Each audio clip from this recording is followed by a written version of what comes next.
জোনমণি ৰাভাক হত্যা কৰা কেইবাগৰাকীও আৰক্ষী গ্ৰেপ্তাৰ উদ্ধাৰ হ'ল মাষ্টাৰ মাইণ্ড বন্ধুসকল আপোনালোকেতো জানে যে জোনমণি ৰাভাক হত্যা কৰা হৈছে আৰু জোনমণি ৰাভাক হত্যা কৰা হত্যাকাৰীৰ ভিতৰত কেইবাগৰাকীও আৰক্ষীৰ নাম সন্নিৱিষ্ট হৈছিল তাৰে ভিতৰত লীনা দলেৰ নাম আমি প্ৰথমতে শুনিবলৈ পাইছিলোঁ যে মেইন মাষ্টাৰ মাইণ্ডে হ'ল লীনা দলে বুলি কিয়নো লীনা দলে জোনমণি ৰাভাক ফোন কল যোগে বাহিৰলৈ মাতি আনিছিল গতিকে বাহিৰলৈ মাতি নিয়াৰ মূল কাৰণটো কি আছিল এই ৰহস্য বৰ্তমানেও ৰহস্য হৈ আছে তাৰ পাছত লীনা দলে জোনমণি ৰাভাক বাহিৰলৈ মাতি নিয়াৰ পাছত আভা জ্যোতি ৰাভাৰ লগত একেলগে থকাৰ কথা সমগ্ৰ অসমবাসী ৰাইজে গম পাইছিল গতিকে ইয়াত বহুতো প্ৰশ্নৰ সৃষ্টি হৈছিল বহু লোকে প্ৰশ্ন উত্থাপন কৰিব বিচাৰিছিল ইমান ৰাতিৰ সময়ত আভা জ্যোতি ৰাভাই লীনা দলেৰ লগত আপোনাৰ জোনমণি ৰাভাৰ লগত কি কৰি আছিল একেলগে থকাৰ মূল কাৰণটো কি আছিল ইমান গভীৰ ৰাতি গতিকে সেই প্ৰশ্নৰ নাইবা সেই ৰহস্যভাৱে থাকি গ'ল সেই প্ৰশ্নৰ কোনো ধৰণৰ উত্তৰ এতিয়ালৈকে পোৱা নাই তৃতীয়তে বন্ধুসকল আপোনালোকেতো জানে ৰুণা নেওগৰ নাম সন্নিৱিষ্ট হৈছিল তাৰ পাছত আৰু এগৰাকী পুলিচৰ নাম সন্নিৱিষ্ট হোৱা দেখিবলৈ পোৱা গৈছিল সঞ্জীৱ বৰা নাওবৈচাৰ আইচি এই কথা ব্যক্ত কৰিছিল লখিমপুৰৰ হাসিনা বেগমে আৰু হাসিনা বেগমে সংবাদ মাধ্যমৰ আগত কেইবাটাও কথা ব্যক্ত কৰিছিল যে জোনমণি ৰাভাই যেতিয়া নকলি চক্ৰৰ লগত জড়িত কেইজনমান ব্যৱসায়ীক গ্ৰেপ্তাৰ কৰিছিল গ্ৰেপ্তাৰ কৰাৰ পাছত জোনমণি ৰাভাৰ ওপৰত নাওবৈচাৰ আইচি সঞ্জীৱ বৰাই কেছ ৰেজিষ্টাৰ কৰি দিছিল আৰু ফোনযোগে জোনমণি ৰাভাৰ পৰা 6 লাখ টকাৰ ধন দাবী জনাইছিল বুলি হাসিনা বেগমে সংবাদ মাধ্যমৰ আগত প্ৰেৰণ কৰিছিল জোনমণি ৰাভাৰ হত্যাকাণ্ডৰ লগত আৰু এজন আৰক্ষী বিষয়া জড়িত আছে বুলি সন্দেহ কৰা হৈছিল যথেষ্ট চৰ্চালৈ আহিছিল সেইটো নাম সেই নামটো হৈ গ'ল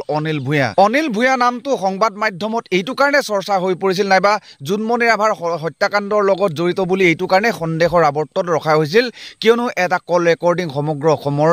ৰাইজে পাইছিল এই কল ৰেকৰ্ডিঙত এনেকুৱা কিছুমান ৰহস্য উদ্ঘাটন হোৱাৰ সম্ভাৱনা মানুহে প্ৰকাশ কৰিছিল কিয়নো হত্যাকাণ্ডৰ লগত সম্বন্ধ থকা কিছুমান কথা এজন ব্যক্তিৰ লগত তেওঁ ফোনত কথা বতৰা পাতি আছিল আৰু এই কথাকেই ৰেকৰ্ডিং কৰি পেলাই সংবাদ মাধ্যমত প্ৰেৰণ কৰি জোনমণি ৰাভাক হত্যা কৰা হত্যাকাৰীক উদ্ঘাটন কৰাৰ কথা অনিল ভূঞাইও প্ৰকাশ কৰিছিল জোনমণি ৰাভাৰ হত্যাকাণ্ডৰ লগত জড়িত থকা বুলি সন্দেহ কৰা আনজন ব্যক্তি হৈ গ'ল লীনা দলেৰ ঘনিষ্ঠ আছে বুলি ৰাইজে দাবী কৰিব বিচৰা এজন ব্যক্তি সেই ব্যক্তিজনৰ নাম হ'ল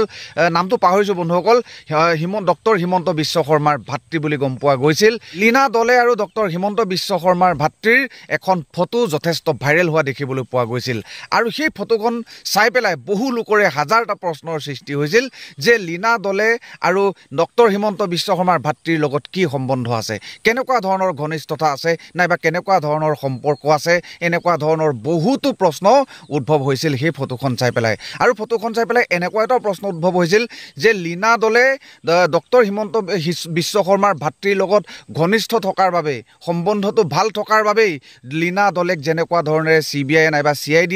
তদন্ত চলাব লাগিছিল ঠিক তেনেকুৱা ধৰণৰ তদন্ত কৰা নহল নেকি ওপৰৱালাৰ আশীৰ্বাদ থকাৰ বাবেই লীনা দলেক ৰক্ষা কৰা হৈছে নেকি লীনা দলেক বচোৱা হৈছে নেকি ওপৰৱালাৰ আশীৰ্বাদ থকাৰ বাবেই লীনা দলেক জোনমণি ৰাভাৰ মাতৃৰ আজাহাৰখনৰ পৰা নাম কৰ্তন কৰি দিয়া হৈছিল নেকি আজাহাৰখনৰ পৰা হঠাতে নাম নাইকিয়া হোৱাৰ পাছতো লীনা দলেৰ ওপৰত হাজাৰটা প্ৰশ্ন ৰাইজে কৰিব বিচাৰিছিল কিন্তু সেই প্ৰশ্নভাগে উঠি থাকি গ'ল লীনা দলে নামটো আগৰ পৰা এনেই ৰহস্য হৈ আছিল যোনদিনাই আজাহাৰখনৰ পৰা নাম কাট খাই গৈছিল তেতিয়া লীনা দলে আৰু ৰহস্যৰ মাজলৈ সোমাই পৰিছিল গতিকে যিসকল আৰক্ষী বিষয়া জোনমণি ৰাভাৰ হত্যাকাণ্ডৰ লগত জড়িত আছে বুলি সন্দেহ কৰা হৈছিল তেওঁলোকক গ্ৰেপ্তাৰ কৰাৰ দাবী অসমবাসী ৰাইজে জনাইছিল কিন্তু তেওঁলোকক লৈ পেলাই কোনো ধৰণৰ গুৰুত্ব প্ৰদান কৰা দেখিবলৈ পোৱা নগ'ল বুলি আজিও অসমবাসী ৰাইজে দাবী জনাব বিচাৰে তদন্তৰ আওতাত ৰাখি পেলাই কেইগৰাকীমানক CBI তদন্তও চলাইছিল জেৰাও কৰিছিল কিন্তু সেই তদন্তক নাইবা CBIৰ সেই জেৰাক